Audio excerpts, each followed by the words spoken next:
Good morning, I'm Faye Barker. There are calls for Britain to take in more refugees from Ukraine. The country's ambassador to the UK says help is still needed, asking those who can to open their doors to displaced families. Around 117,000 refugees have been taken in here since the war began in February last year. Charlotte Cross has more. Rescue workers in Zaporizhia search for survivors after a missile strike hit a block of flats. A now all too familiar scene for so many in Ukraine since Russia launched its full-scale invasion in February last year. Hundreds of thousands of refugees fled the country at the time, and today a message of thanks from the Ukrainian ambassador to those in the UK who've taken families in.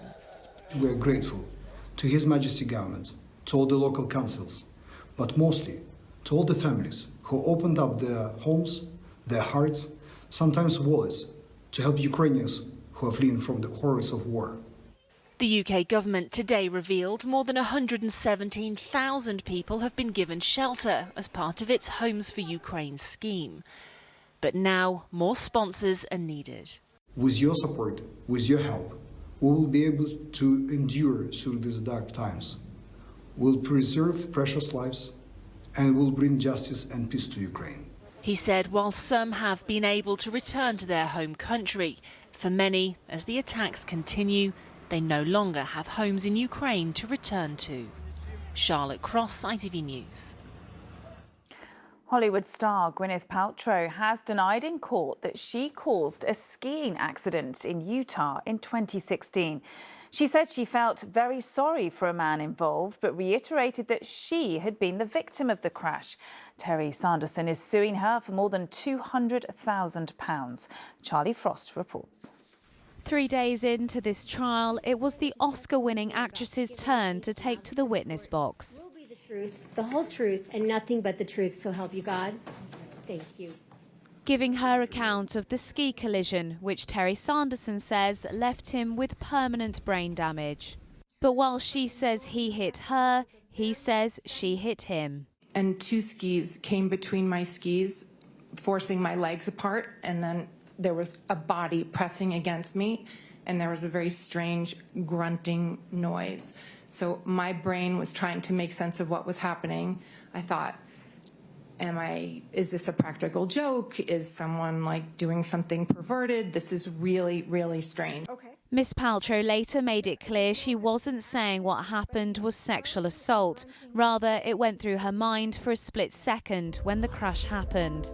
And it's the jury that will have to decide who is to blame for that collision that took place on the upmarket ski slopes of Park City in Utah in 2016. Mr. Sanderson is seeking damages of more than $300,000. Miss Paltrow is countersuing him, but she says it's not for money. So I'm asking for $1 for me and then reimbursement of attorney's fees, which is a separate thing. And that could be a substantial amount, correct? Potentially. Miss Paltrow's children are expected on the stand later in the trial. Charlie Frost, ITV News. Two teenage boys from Northampton have been charged with the murder of a 16-year-old who was stabbed to death. Rowan Shand, who was known as Fred, died following an incident in the town on Wednesday. The two boys, aged 14 and 16, are due to appear in court this morning. The 8 pallbearers who carried the Queen's coffin have been honoured for the role they played at her funeral. The soldiers have been awarded the Silver Royal Victorian Medal. The special honours list also includes some of the late Queen's closest aides. Finally, an asteroid big enough to wipe out a city will pass between the Earth and the Moon later. Named 2023 DZ2 or Dizzy, the asteroid is estimated to have a diameter of between 40 and 90 metres. It's rare for one of this size to come so close, but the European Space Agency, there's no chance it'll hit Earth. More from us at 1:45. Until then, bye-bye.